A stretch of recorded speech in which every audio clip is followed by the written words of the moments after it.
Il y a une question que presque aucune entreprise se pose en créant ce site internet, c'est à quelle phase d'achat se trouve le visiteur? Parce que oui, votre client potentiel qui arrive sur votre site internet, il n'est pas forcément prêt à acheter. Et il est peut-être même pas vraiment conscient du problème réel qu'il a et de la solution que vous proposez. Et ça arrive que parfois vous soyez déjà en train d'y mettre le contrat sous le nez et de dire « signez juste ici ». J'imagine que vous n'iriez pas demander quelqu'un en mariage au premier rendez-vous. Bon, alors voyons comment on peut éviter ça. Dans cette vidéo, je vais vous montrer les différentes phases d'achat au travers desquelles passe un prospect avant d'acheter, lesquelles sont vraiment importantes pour vous en tant qu'entreprise de service, et surtout concernant votre site internet, et comment structurer vos pages et vos contenus pour parler au bon stade d'achat au bon moment. En marketing, on parle tout le temps de cible. La cible, la cible, la cible. Vous le savez, si vous créez un site internet, si vous écrivez du contenu, si vous faites quoi que ce soit qui doit vendre, vous devez réfléchir à votre cible, à qui vous vous adressez. Et bien évidemment, c'est hyper important. Mais on parle beaucoup plus rarement, et surtout quand on fait de la création de site internet, encore plus de site vitrine, de phase d'achat. De à quelle étape la personne elle en est de son achat. Je vais essayer de vous illustrer ça de manière assez concrète. Vous êtes entrepreneur et il y a deux choses que vous faites pour relaxer, c'est que vous écoutez des podcasts sur l'entrepreneuriat ou sur ce que vous voulez et vous allez faire de la course. C'est deux choses qui vous font un bien fou, mais c'est généralement pas quelque chose que vous faites ensemble. Et si demain vous voyez une publicité où quelqu'un vous met en avant des écouteurs qui sont sans fil et qui sont très légers et qui sont pratiques pour la course, peut-être que cette publicité elle vous passera complètement au-dessus. Parce que dans votre tête, il n'y a aucun moment où vous vous dites j'ai besoin d'écouteurs pour courir. Mais si la publicité que vous voyez le lendemain est un peu différente et elle dit en retard sur vos podcasts, écoutez-les en toutes circonstances. Et là, vous voyez une personne avec des écouteurs dans l'oreille en train de courir. D'un seul coup, il y a une idée qui va germer dans votre esprit qui est bien différente. C'est pas juste des écouteurs pour courir. Non, c'est rattraper du retard sur votre podcast. Vous en avez peut-être 20 en retard en courant. Donc en fait, cumuler deux activités qui vous font du bien. Et d'un seul coup, ces écouteurs qui jusque-là étaient quelque chose qui vous intéressait pas du tout, devient quelque chose que vous voulez acheter parce que ça peut être vraiment pratique dans votre cas. Et ça, c'est vraiment lié aux phases d'achat. Donc, à l'étape numéro 1, vous n'étiez pas du tout conscient que vous avez un problème, vous étiez même pas dans une situation où vous cherchiez activement quoi que ce soit à ce sujet-là. On vous a fait une proposition hyper alléchante qui d'un seul coup, vous fait vous dire, ah, j'ai ce problème, il faut que je puisse le résoudre demain. Et ça, en marketing, c'est vraiment un pouvoir très très fort. Et comme vous pouvez le voir, la première publicité, même si vous étiez déjà le cœur de cible, elle n'a pas réussi à vous mettre dans l'état mental suffisant pour que vous ayez envie d'acheter. La deuxième publicité, par contre, elle s'est mise complètement dans vos bottes. Elle était capable de faire germer une idée qui n'existait même pas, simplement par la reformulation. Donc rassurez-vous, on va pas essayer d'aller aussi loin, mais j'aimerais vous présenter les phases d'achat et en fait à quoi elles s'appliquent quand on est une entreprise de service, dans quel cadre elle s'applique et où elle s'applique sur votre site internet également. Pour présenter ces 5 phases, je vais essayer de vous expliquer ça avec comme exemple principal le contrôle électrique. Donc, un contrôle électrique vous nécessiterez que vous contactiez un électricien pour que vous fassiez contrôler votre installation électrique. Donc, le contrôle électrique, c'est une prestation. Et cette notion de contrôle électrique, ce service, on va voir comment il évolue dans la tête d'un prospect qui serait exactement votre cible, mais qui serait dans des phases d'achat différentes. Donc, c'est à chaque fois la même entreprise, c'est à chaque fois le même patron d'entreprise, c'est à chaque fois la même situation, mais simplement avec un état mental un petit peu différent. Donc, première phase d'achat, la personne, elle n'est pas consciente du problème. En gros, elle a une entreprise, elle a des employés, elle a des machines qui tournent, mais elle a pas de problème avec son électricité. Il n'y a jamais eu de souci, tout tourne très bien, les gens peuvent continuer de travailler, donc dans cette situation-là, la question du contrôle électrique n'émerge même pas dans son esprit. Il continue de faire ses occupations chaque jour, et puis simplement de faire son travail sans jamais se dire « je devrais contacter un électricien pour faire quelque chose ». Deuxième situation, la personne prend conscience du problème. Comment elle peut prendre conscience du problème? Et dans ce cas-là, ça sera peut-être j'ai vu une entreprise dans la région qui a perdu beaucoup d'argent parce qu'en fait ils ont eu un gros problème avec leur installation électrique et du coup ils ont dû faire venir des gens en urgence, ils ont perdu plusieurs jours de travail, etc., etc. D'un seul coup, il y a une question qui commence à germer dans l'esprit de la personne, c'est ok, contrôle électrique, peut-être que j'en ai pas fait un depuis un certain temps. Est-ce que je devrais pas faire un contrôle électrique? À cette étape, la personne, ce qu'elle va faire, c'est qu'elle va pas aller taper sur internet meilleur électricien dans la région. Ce qu'elle va rechercher, c'est la fréquence d'un contrôle électrique. Elle va chercher le prix. Elle va chercher s'il y a des normes par rapport à ça. Elle va chercher les risques. Elle va regarder si elle est assurée. Elle va faire plein de choses qui seront simplement, je suis conscient qu'il y a un problème. Maintenant, est-ce que j'ai besoin de faire quelque chose pour le résoudre? Et donc ces premières phases, elles sont puissantes. Je vous expliquerai à quel moment vraiment elles peuvent être puissantes. Mais je peux déjà vous dire que sur votre site internet, vous n'avez pas beaucoup besoin de vous y intéresser. C'est quelque chose qui est beaucoup plus lié à l'acquisition, aux réseaux sociaux et à la publicité. Troisième phase, la personne est consciente des solutions. Ça veut dire quoi? Ça veut dire qu'elle s'est rendue compte, en faisant ses recherches, qu'elle avait besoin de faire un contrôle électrique, c'était important. Donc la question qu'elle se pose, c'est plus est-ce que j'ai vraiment ce problème-là? Est-ce que je dois résoudre ce problème? C'est vraiment, je dois le résoudre maintenant, comment je fais? Donc comment je fais? Ça va être trouver des entreprises qui font du contrôle électrique dans la région, comparer les prix, voir si elle doit contacter un électricien généraliste ou alors une entreprise de contrôle électrique spécifique. Est-ce qu'ils font tous ça? Est-ce que je dois contacter mon assurance pour ça? De nouveau, quelles sont les procédures à faire pour pouvoir aller de l'avant et résoudre ce problème grâce aux différentes solutions qui existent. Donc, trouver vraiment la bonne solution, la bonne manière de procéder pour ça. Et c'est là que ça peut être intéressant si vous êtes électricien, par exemple, quand la personne est dans cette phase d'achat, sur votre site internet, vous allez lui expliquer les choses qui vont permettre de la rassurer. Vous allez lui expliquer ce que comprend le contrôle exactement. Vous allez lui donner des indications sur si vous êtes certifié ou pas pour faire ce type de contrôle-là. Vous allez peut-être lui expliquer les documents qu'il devra préparer pour faire ça. Ensuite, quatrième étape, la personne est consciente des prestataires. Donc là, c'est là que les recherches vraiment importantes vont faire en vous disant, ben voilà, électricien près de chez moi. C'est le type de recherche qui va être faite. Ça va être le moment des comparaisons vraiment détaillées entre les différents électriciens qu'elle aura déjà présélectionnés, parce qu'elle saura qu'elle doit travailler avec un certain type d'électricien, qui ont certaines certifications, qui offrent certaines garanties, etc., etc.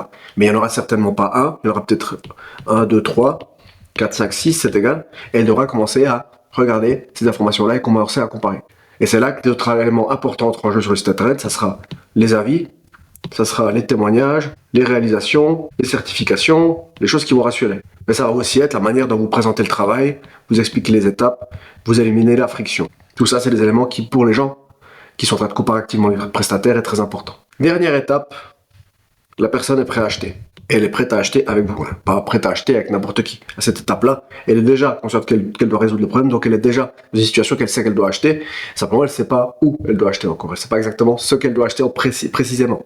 Là, elle est déjà prête à acheter avec vous. Simplement, on est toujours dans une situation où c'est qu'on doit assurer la conversion. Donc, à ce moment-là, ce qu'il faut faire, c'est lui donner les étapes suivantes. C'est éliminer les objections. C'est offrir des garanties. C'est vraiment la dernière étape avant que la personne elle travaille avec vous. Elle est déjà pratiquement convaincue. Simplement, il ne faut pas à cette étape-là faire une erreur. Donc là, on parle potentiellement du formulaire de contact ou de choses comme ça. Il ne faut pas faire à cette étape-là d'erreur et d'empêcher la personne de faire l'acte final qui est de dire envoyer, qui est de faire demander un devis, qui est de faire prendre rendez-vous, qui est de prendre son téléphone et de vous appeler. Mais comme vous pouvez le voir, là, on est sur le même prospect finalement. Et ce même prospect, il vous intéresse vous qui êtes électricien, mais simplement, ils n'ont pas à un niveau de conscience qui est le même. Donc quand ils arrivent sur le site internet de votre entreprise, ils n'auront pas forcément le même ressenti et ils n'auront pas besoin d'avoir les mêmes informations. Et ils ne rechercheront pas les mêmes choses en fonction de leur phase d'achat. En gros, qu'il faut comprendre chaque page, à quelle phase d'achat elle s'adresse et comment l'utiliser au mieux pour ça. Donc en reprenant cette idée-là, ce qu'on va faire, c'est que je vais juste vous expliquer rapidement ces deux phases d'achat-là. Comment est-ce que vous pouvez les utiliser, comment vous pouvez en faire un levier pour faire de l'acquisition.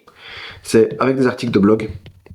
C'est que vous allez répondre à des questions plus générales. Typiquement, pour le contrôle électrique, expliquer le détail du contrôle électrique, qu'est-ce que comprend un contrôle électrique, pourquoi c'est important d'en faire un, légalement ce que les gens ils doivent faire pour faire un contrôle électrique, est-ce qu'il y a des risques en tant qu'entreprise légalement si on ne fait pas un contrôle électrique, des choses comme ça. Ça va être par exemple des vidéos TikTok ou des vidéos sur Instagram qui vont montrer une entreprise en disant cette entreprise-là a perdu 2 millions à cause d'un contrôle électrique mal fait. Ça va être des vidéos YouTube pédagogiques sur le sujet où c'est que vous expliquez à une personne, voilà, quand vous avez votre panneau électrique, ce que vous pouvez contrôler pour vous assurer qu'il n'y a pas de problème. Mais après, derrière, si vous voulez faire un contrôle électrique complet, il faut contacter un spécialiste. Ça va être de la publicité payante. Par exemple, est-ce que vous vous souvenez de la dernière fois que vous avez fait un contrôle? Est-ce que peut-être ça a dépassé 10 ans? Des éléments, en fait, qui vont permettre de faire de l'acquisition en disant, peut-être qu'il y a un problème, peut-être qu'il faut que vous vous intéressiez à ça. Et si vous vous intéressez déjà à ça, voilà dans quel cadre c'est vraiment important de creuser la question et de trouver un prestataire pour ça. Et du coup, ces éléments-là, donc tout ce qui est acquisition, c'est très puissant pour les premières phases d'achat d'un prospect. Évidemment, ça peut aussi adresser d'autres phases, mais je pense que quand on a une entreprise de service, ces deux phases-là, elles sont vraiment beaucoup plus pour l'acquisition. Après, au moment qu'on a des gens qui sont sur le site et qui sont déjà conscients des solutions, c'est là qu'on va travailler un peu différemment. Et pour ça, plutôt que de parler de page d'achat, je vais parler vraiment des pages de votre site internet et à quelle phase d'achat elle s'adresse plutôt. La page d'accueil, elle, je dirais qu'elle traite les phases d'achat 2, mais plutôt 3. Donc conscient du problème ou alors carrément conscient des solutions, en sachant déjà finalement à qui elle doit faire appel plus ou moins pour faire le travail qu'elle recherche. Et là, il y a deux notions. Soit là, vous allez commencer directement à annoncer, par exemple, votre contrôle certifié à partir de X d'Europe, par exemple. Ça, c'est dans la situation où c'est que vous vendez que des contrôles électriques. Maintenant, dans la situation où c'est que vous êtes un électricien plus généraliste, si vous voulez parler à ces phases d'achat-là, vous n'allez pas forcément dire il vous faut faire un contrôle électrique pour votre entreprise, puisque ça représente juste une petite partie de vos services. Donc sur la page d'accueil, ça n'a pas de sens de tout baser là-dessus.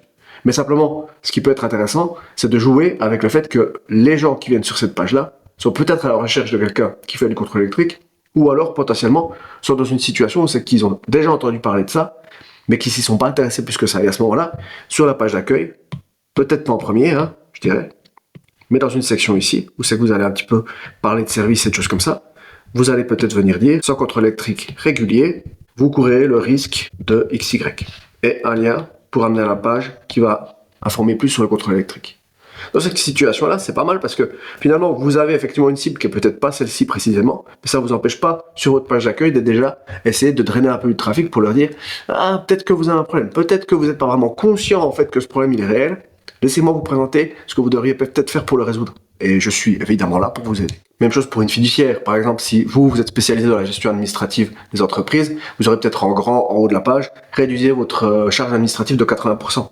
Mais si en fait votre service principal c'est plutôt de la comptabilité, de la gestion de patrimoine ou des choses comme ça, et la gestion administrative est une petite partie de votre offre, dans la page d'accueil, au fond de la page d'accueil ou au milieu de la page d'accueil, quand je vous présente un peu vos services, vous pouvez instiller justement cette idée de gestion administrative en disant arrêtez de passer vos soirées à faire votre administratif, laissez-nous nous en occuper. Donc l'idée c'est d'essayer de capter la bonne phase d'achat de la personne qui est sur votre site internet pour essayer de la diriger au bon endroit. Après, on va être clair, la majorité des cas, les gens qui arrivent sur votre site internet, sur votre page d'accueil en tout cas, sont déjà en bonne phase 3, parfois même phase 4. C'est-à-dire qu'au minimum, généralement, ils connaissent leurs problèmes. Donc la page d'accueil de votre site internet, elle a rarement comme objectif de créer de l'intérêt depuis zéro. Vous n'êtes pas là pour instiller une idée en disant peut-être que vous aurez besoin d'un contrôle électrique. Même si vous pouvez, comme je l'ai montré, un petit peu jouer avec ça, l'idée principale, c'est surtout de diriger un client potentiel qui a déjà une idée claire de ce qu'il veut vers le bon endroit. Et donc, bien évidemment, sur une page d'accueil, cibler des personnes qui n'ont même pas de conscience du problème, ou alors qui connaissent une conscience très limitée, c'est pas forcément la priorité. Et donc, ça nous amène à la page suivante, qui est la page de service. Donc, si sur la page d'accueil, on est donc plutôt en phase 2 ou 3, parfois même 4, en page de service, généralement, on est phase 3 peut-être, mais généralement plutôt 4. Donc, qu'est-ce que ça veut dire concrètement? Ça veut dire qu'à cette étape, il n'y a plus aucun intérêt à venir instiller de la curiosité sur le contrôle électrique. On va pas dire saviez-vous que sans contrôle électrique, vous risquez, etc. Ou alors si on est une entreprise de fiduciaire, on va pas dire saviez-vous que vous pouviez externaliser votre administratif. On est plus dans une position où la personne va se poser des questions sur est-ce que j'ai besoin d'un service de ce genre-là. Donc si les phases d'achat sont les phases 3 ou phase 4 conscientes des prestataires, qu'est-ce qu'on va faire? On va faire pour la phase 3, on va essayer de leur faire bien comprendre la solution qu'on propose. Donc si on reprend l'exemple de l'externalisation de services administratifs, on va expliquer voilà, ce que ça implique, quel gain, comment on procède. Donc en gros, si la personne, sa douleur, c'est de pouvoir diminuer sa charge administrative et qu'elle songe au fait de travailler avec un fiduciaire pour faire ça, vous avez cette douleur qui est beaucoup trop de charge administrative, voilà comment on peut la diminuer, et voilà les possibilités qu'on vous offre. Par contre, maintenant, si on cible des gens qui sont plutôt en phase 4, on va essayer de montrer pourquoi vous faire confiance à vous, des études de cas, des avantages, qu'est-ce qui vous distingue de la concurrence, et ensuite on va rassurer, on va se différencier, on va faciliter la décision, on élimine les objections, etc., etc. Donc la page vraiment de service, elle est là pour faire ce travail de rassurer quant à la solution choisie, et ensuite de confirmer que c'est bien avec vous qu'il faut travailler.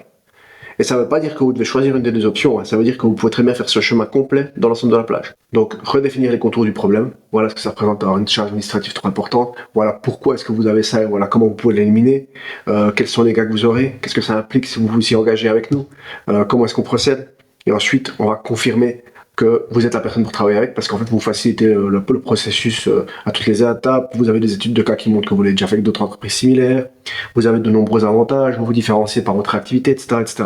Tout ça c'est une seule page, mais en même temps on adresse quelque part deux positions.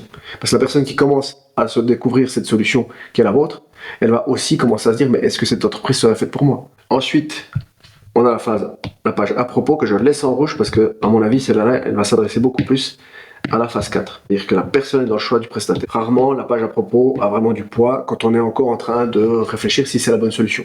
C'est-à-dire que moi, personnellement, si je vais voir un prestataire pour faire des aménagements extérieurs, mais je sais pas si j'ai besoin d'un maçon ou si j'ai besoin d'un paysagiste, je m'en fous un peu de savoir l'historique de l'entreprise et puis s'ils ont déjà fait des travaux exactement comme les miens.